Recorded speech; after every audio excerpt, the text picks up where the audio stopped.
Untuk video kali ini, cikgu akan menerangkan tentang bab yang baru, yaitu bab ke-6, Geografi tingkatan 3, yaitu sumber semula jadi di Malaysia.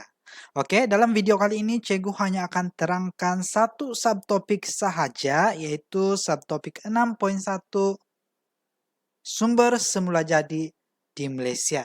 Oke, selepas menonton video ini, pastikan murid-murid dapat dua input penting ini, yaitu yang pertama menyatakan maksud sumber semula jadi di Malaysia, dan juga yang kedua memberi contoh-contoh sumber boleh baharu dan sumber tidak boleh baharu. Oke, seperti biasa selepas sahaja menonton video ini, pastikan murid-murid menjawab soalan pengukuhan yang sudah cikgu sediakan di akhir video nanti.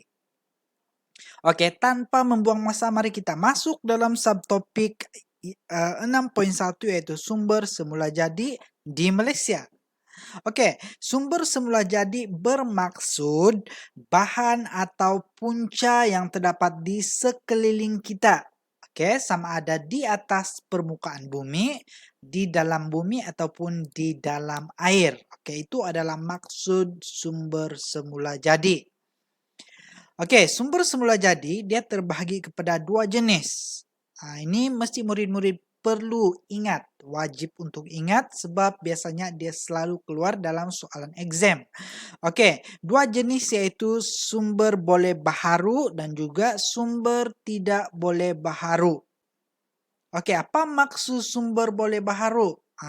Sumber boleh baharu ini bermaksud sumber yang tidak akan habis walaupun digunakan secara berterusan. Walaupun kita guna secara berterusan, sumber tersebut tidak akan habis. Oke, apa pula maksud sumber tidak boleh baharu? Oke, sumber tidak boleh baharu ialah sumber yang akan habis ataupun akan pupus dalam jangka waktu yang tertentu jika penerokan sesuatu sumber itu tidak dikawal dan dirancang dengan baik. Oke, ini maksudnya kita tidak boleh menggunakan sumber tersebut secara berterusan. Sebab kalau kita guna secara berterusan, dia akan habis. Oke, oleh itu kita akan belajar lagi satu sumber, yaitu sumber tenaga alternatif untuk menggantikan sumber yang tidak boleh baharu ini. Oke, mari kita lihat apakah contoh-contoh sumber boleh baharu. Oke, sumber boleh baharu, dia terdapat 4 jenis sumber boleh baharu yang terdapat di muka bumi. Oke, yang pertama hutan, surya, tani, dan juga air. Oke, hutan dia ada pelbagai jenis lah. Hutan hujan tropika, hutan pantai, hutan gunung, hutan paya air masin, dan juga hutan paya air tawar. Oke, hutan dia boleh diperbaharui sebab apabila sesuatu kawasan itu hutan semakin berkurang, kita boleh menanam semula hutan. Oke, yang kedua ialah surya. Surya ialah tenaga matahari. Oke, selagi masih ada cahaya matahari, selagi itulah tenaga surya tidak akan habis. Oke, yang seterusnya tani. Oke, tani juga ada banyak jenis. Yang penting tani ialah sumber yang boleh dibaharui ataupun sumber boleh baharu. Oke, yaitu tani letrit, tani gambut, aluvium, beris, dan juga pasir. Yang seterusnya ialah air. Air juga merupakan salah satu sumber yang boleh baharu. Sumber boleh baharu seperti sungai, paya, laut, air bawah tanah, dan juga empangan. Oke, selain daripada 4 jenis ini, ada satu lagi sumber boleh baharu yang pelajar perlu tahu. Oke, yaitu sumber tenaga alternatif. Oke, apa itu sumber tenaga alternatif? Apa itu sumber tenaga alternatif? Oke, sumber tenaga alternatif ini dia berasaskan, oke ini sekejap cikgu akan highlight. Oke, sumber tenaga alternatif ini berasaskan alam semula jadi seperti surya, air, angin, ombak, kolam air panas, sisa tumbuhan, dan tinja haiwan untuk menghasilkan sumber kuasa elektrik. Nah, selain daripada tadi itu, kita juga boleh menghasilkan tenaga elektrik melalui bahan-bahan sumber tenaga alternatif inilah. Oke, yang kedua, bersifat mesra alam. Sumber tenaga alternatif ini dia bersifat mesra alam dan digunakan untuk menggantikan penggunaan bahan api fosil. Oke, bahan api fosil ini merupakan bahan sumber ataupun sumber tenaga tidak boleh baharu lah, seperti minyak, gas, dan arang batu. Oke, contoh tenaga alternatif ialah penjanaan kuasa hidroelektrik. Oke, ini salah satu contoh dialah tenaga surya, biomas, ombak, dan juga geoterma serta angin. Oke, apa maksud biomas dan geoterma? Oke, itu ada dalam glossary. Sini kita lihat. Biomas bermaksud tenaga yang dihasilkan daripada bahan buangan organisme hidup. Oke, yang terdapat di dalam sesuatu ekosistem. Contohnya najis haiwan, itu contoh tenaga biomas. Oke, seterusnya geoterma. Maksud geoterma ialah tenaga yang dihasilkan atau berpunca daripada haba dalaman bumi. Oke, itu maksud tenaga geoterma. Oke, seterusnya antara sumber tenaga alternatif. Oke, di Malaysia ada beberapa jenis tenaga alternatif yang sudah dibangunkan, yaitu yang pertama tenaga hidroelektrik yang dibuat di Empangan Kenyir. Oke, Empangan Kenyir Terengganu untuk menjana kuasa elektrik.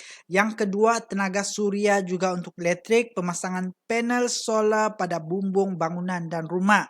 Ini pelajar-pelajar mesti tahu apabila panel solar itu dipasang, panel solar itu dia akan menyerap tenaga cahaya matahari dan dia convert ataupun convert tenaga matahari menjadi tenaga elektrik. Oke, tenaga biomas yang ada di Miri dan Seri Aman dan juga tenaga angin yang terletak di Pulau Layang-Layang Sabah. Oke, semua tenaga alternatif ini tujuan dia ialah untuk menghasilkan sumber kuasa elektrik. Oke, itu adalah berkaitan dengan sumber boleh baharu. Ingat, tadi cikgu cakap sumber boleh baharu ialah sumber yang boleh digunakan secara berterusan. Sebab sumber dia tidak akan habis. Oke, sekarang kita masuk dalam sumber tenaga tidak boleh baharu. Sumber tidak boleh baharu, kita lihat maksud sumber tidak boleh baharu ialah sudah kita bincang tadi, yaitu sumber yang tidak boleh digunakan secara berterusan. Karena apabila digunakan secara berterusan, ia akan habis. Oke, sumber tidak boleh baharu ini terdiri daripada sumber mineral yang diperoleh dengan menggali, ataupun korek, menggali, mengorek, atau melombong permukaan dan kerak bumi. Terdapat juga sumber mineral yang digali di dasar laut seperti petroleum dan gas asli. Oke, sumber tidak boleh baharu ini juga terbagi kepada dua. Pelajar perlu ingat, yaitu logam dan juga bukan logam. Ada dua jenis sumber mineral tidak boleh baharu, yaitu logam dan bukan logam. Oke, mari kita lihat contoh sumber mineral logam yang dalam buku teks. Oke, contoh sumber mineral logam seperti emas, biji timah, biji besi, kuprum, dan juga bauksit. Oke, ini semua contoh mineral logam yang tidak boleh diperbaharui. Apabila habis, dia tidak ada sudah pengganti lah. Oke, ini pula ialah contoh sumber tidak boleh baharu, bukan logam, yaitu contoh sumber mineral bukan logam: batu granit, gas asli, pasir, petroleum, arang batu, dan kaolin. Ini semua sumber mineral logam dan bukan logam ialah sumber-sumber yang tidak boleh baharu. Itu pelajar mesti ingat. Oke, jadi untuk video kali ini itu saja. Pelajar telah belajar dua jenis. Sebelum itu pelajar telah belajar maksud sumber semula jadi dan juga sumber boleh baharu dan sumber tidak boleh baharu. Sekiranya pelajar tidak paham, oke, tinggalkan soalan di ruangan komen di bawah dan Cikgu akan jawab soalan satu persatu. Oke, seperti yang Cikgu sudah terangkan di awal video tadi, selepas habis menonton video ini, pelajar perlu menjawab soalan pengukuhan yang sudah Cikgu sediakan di akhir video, yaitu ini.